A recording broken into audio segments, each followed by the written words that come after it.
perguntas no chat aí. Vamos lá. E a gente não falou do hacker também, eu não entendi nada. A gente.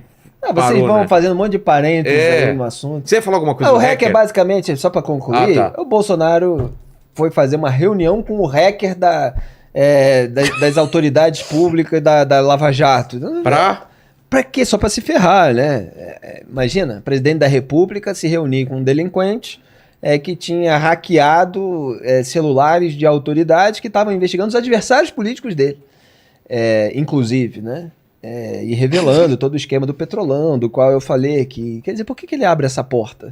Aí depois é alvo do cara que dá um monte de declarações, não necessariamente com provas de corroboração, porque se você participa de uma conversa que não foi gravada, que não foi filmada, você pode, né, no terreno das possibilidades, né, não da legitimação do fato, atribuir à pessoa uma série de falas. E aí é uma palavra de um contra a palavra do outro, né, se não está registrado. Então ele foi lá na CPMI e disse que o Bolsonaro falou lá um monte de coisa. Como o Bolsonaro é aloprado mesmo, você ouve aqui e fala, é plausível. O Bolsonaro é capaz de falar tudo isso. Beleza, mas também não tem prova, né? Ele alegando. Então formou-se todo aquele circo. Aí os bolsonaristas pegaram a ficha dele, é um estelionatário também, além de hacker. Aí pegaram os áudios agora, né, que saíram, e é muito engraçado, porque tem áudio que ele diz que vota no Lula e tal, não sei o quê, aí o outro áudio, né, que ele tá falando com a turma do Bolsonaro, ele fala assim, nunca gostei da esquerda, sempre defendi arma e tal. Então, assim, muda o cara de lugar de interlocutor, ele muda o discurso completamente, né. E foi condenado a mais de 20 anos agora pelos crimes. Quer dizer, os crimes dele não compensaram para ele, mas compensaram para outras pessoas, porque deram margem aí para essa anulação que eu considero indevida de um monte de processo. E esse cara, ele fez várias acusações falsas da outra vez que a Polícia Federal teve de sair desmentindo. Assim, a mais grave que eu acho foi contra a ministra Carmen Lúcia. Ele falou que ele tinha uma gravação dela que comprovava que ela tinha sido desonesta num processo e papapá, tentou vender essa gravação para várias pessoas. E a polícia, quando pegou os arquivos dele, ele nunca entrou no telefone da ministra Carmen Lúcia, não tinha gravação nenhuma dela em nenhum arquivo dele, nunca ninguém passou. Ele inventou essa história contra a ministra e saiu falando, e como estava aquela coisa que ele estava demolindo a Lava Jato, a petistada já enfiou a ministra, que não tinha nada, a ministra não tinha nada a ver com a história. Já enfiaram no meio, a Polícia Federal teve que falar. E o que eu fico pensando do hacker é o seguinte, você imagina, o hacker é um cara que estava falando com o PT inteiro. PT inteiro. Essa polarização do caramba. Aí o Bolsonaro fala, vamos hackear as urnas. Você liga para quem? Você liga para um hacker russo, desses que derruba avião, que não sei o quê. Você liga para um hacker americano, desses de filme. Não, você chama o hacker de Araraquara. Um filme chamado Hacker de Araraquara. O hacker de Araraquara. Você chama ele, aí ele chega lá, você dá conta disso aí. Ele não deu conta de hackear o celular de algumas autoridades que tinham dupla verificação do WhatsApp. Já na dupla verificação, ele, aí fala, quem é o cara para invadir a urna? Ah, é esse aí. Aí a Zambelli chama ele. Você consegue invadir, não sei o quê. Mano, invado até a NASA, Pentágono, eu sou foda pra caramba, não sei o quê. Só que aí, Zambelli, me faz um Pix. É a Zambelli. Aí a Zambelli liga no gabinete, faz um Pix pra ele, aí faz com o Pix da conta do gabinete. É um nível de burrice, né? Aí fala assim, então, agora vou te levar conhecer o presidente da República. E o cara, quanto que você quer pra hackear a urna? O cara pede, quero 15 mil. Cara... Gente, quem te cobra 15 mil? 15 mil pra hackear a urna? Hackear a urna, que é um negócio que, tipo, é muito grave, é um puta crime que você pode ser preso. Ninguém vai cobrar menos de milhões pra fazer um negócio desse no mundo do crime.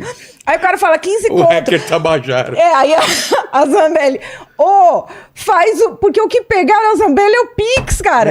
Faz um Pix aí pra... As ideias. Cara. É esse o nível, entendeu? De fulano, nem um carro usado eu compro. O hacker é o cara. Exato. É o cara de quem você não compra nem um carro usado. Imagina um hackeamento do sistema eletrônico de votação do país, nível nacional de um país continental como o Brasil. Quer dizer, é um nível de gente aloprada, completamente desqualificada para ocupar um cargo que ocupa, né, para seguir a liturgia. negócio horroroso. Aí o sujeito deu margem, evidentemente, para virar alvo dessa figura esdrúxula. Que tomara que passe um tempo em cana, né? Ele disse que o Bolsonaro chegou a prometer indulto para ele, caso ele fosse pego, etc. Só que agora quem está no poder é o Lula, né? Que pode conceder indulto de Natal, que é uma barbaridade também da legislação brasileira. E o PT, do jeito que estava tratando com afagos, né, o hacker na CPMI, e ele respondeu só as perguntas da esquerda, não respondeu dos bolsonaristas, né? Vamos ver se o Lula, em agradecimento, né, por tudo aquilo que ele revelou, né, supondo que foi, como eles acham que foi, etc. Tem um monte de críticas a respeito disso, vai acabar dando um indulto para ele, né? Vai ficar muito escancarado. Mas acho que a esquerda não vai gostar muito dele passar 20 anos na cadeia. Mas é que no Brasil, em geral, esse tipo de pena às vezes sai na primeira instância, depois vai tudo sendo diminuído, vira regime semiaberto. Tá? Quando você vê, o cara tá na rua, levando a vida, de repente ser candidato a deputado e é eleito. Esse é eleito, eu acho, Felipe. O hacker, se ele se candidata, esse povo todo que estava idolatrando ele, herói nacional e não sei o quê, porque ele falou que estava na reunião com o Bolsonaro. Que teve muita coragem. Olha só, cara, o que a esquerda fala na CPMI, né? Não, parabéns pela sua coragem de falar do presidente. Tipo, o cara já tá no fundo do poço, né? O cara falar uma coisa a mais ou a menos, ele já apareceu aí. Como o hacker da Vaza Jato, como o cara que se reuniu com a Carla Zambelli para discutir hackeamento de urna eletrônica. Não, pior, né? O caso mais tragicômico é ele entrar no sistema eletrônico do Conselho Nacional de Justiça, do Poder Judiciário Brasileiro, para produzir um mandado falso de prisão assinado pelo Alexandre de Moraes contra ele próprio. Ele fez isso, cara. Ele conseguiu, que isso me preocupou. Se o hacker de Araraquara consegue fazer isso... Como é? O negócio é fácil. Imagina, você tá se divorciando, você chama o hacker de Araraquara pra mudar a partilha. Cara, que ideia maravilhosa! Não me dá ideias desse tipo. Felipe é uma pessoa... É muito Brasil, né? Não, hacker de Araraquara... Tipo a desinibida do Grajaú. Você tem o hacker grávida de Taubaté. Não, e sabe uma coisa que eu fico... rodriguiano até. Coisa que eu fico pensando assim, que a gente também fica falando mal do hacker, porque ele pediu dinheiro pra Zambelli, mas quando ele hackeou o pessoal da Lava Jato foi por amor. Patriotismo. Foi patriotismo, né? Ninguém pergunta quem mandou, né? Porque você tem os bolsonaristas perguntam quem mandou matar Bolsonaro, porque eles não se satisfazem com a afirmação de investigadores de vários núcleos da Polícia Federal que foram sendo trocados e tal, de que o Adélio Bispo agiu sozinho. Mas ainda tem uma margem ali, porque o dinheiro que pagou os advogados, não sei o que. Então fica a pergunta, quem mandou matar o Jair Bolsonaro? Do outro lado, você tem quem mandou matar Marielle. Eu, como um cidadão e jornalista independente, eu quero saber quem mandou matar todo mundo. Né? Quer dizer, todos os homicídios cometidos no Brasil, eu quero saber quem foi o mandante, se teve mandante. Eventualmente, o executor é o próprio mandante do crime, entre aspas. Agora, o hackeamento, ninguém fica perguntando, né? Quem mandou hackear a Lava Jato? Porque não interessava a todos esses que têm poder político no Brasil. Então isso nem sequer foi investigado a fundo, né? E aí agora apareceu a prova, a evidência de que o sujeito estava recebendo serviço sujo por encomenda. Porque teve pagamento, né? Por meio de assessores da Carla Zambelli, Pix ali, que caiu na conta dele, para fazer esse tipo de mandado de prisão falso, né? Eventualmente, que está sendo investigado ainda, testar a urna eletrônica, mudar até, né? A alegação foi que era para ele falsear que a urna eletrônica poderia gerar um voto para o Lula para quem apertou o número do Bolsonaro. Para o Bolsonaro mostrar e falar, olha como o sistema é fraude. Quer dizer, era uma fraude para acusar o sistema, não necessariamente fraudulento, de fraude.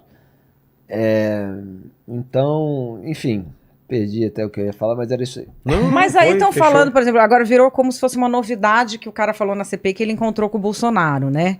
Você sabe que o advogado dele abandonou o caso no ano passado, depois que ele encontrou com o Bolsonaro. Isso foi noticiado na imprensa inteira.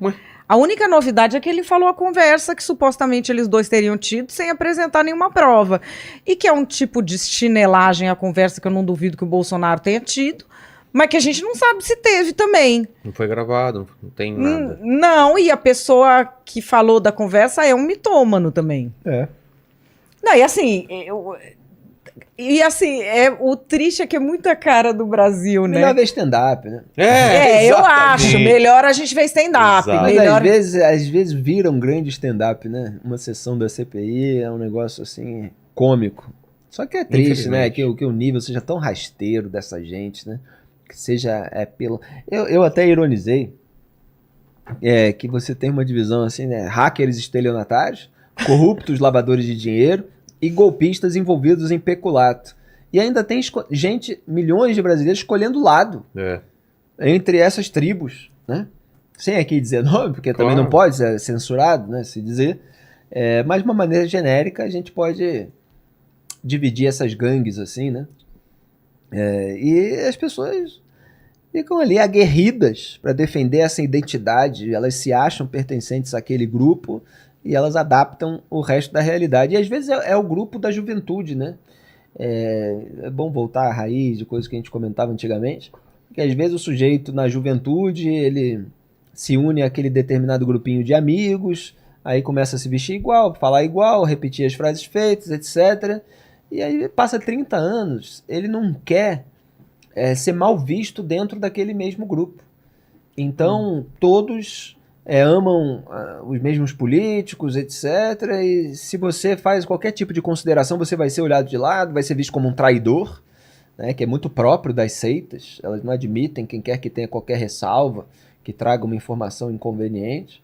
E as pessoas ficam a vida inteira naquele grupinho adolescente, né?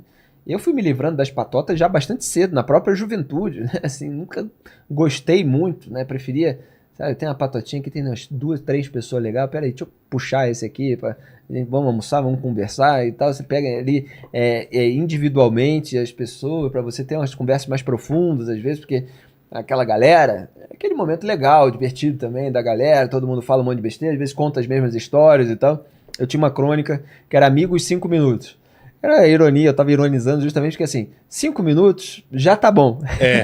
5 minutos com a galerona, né?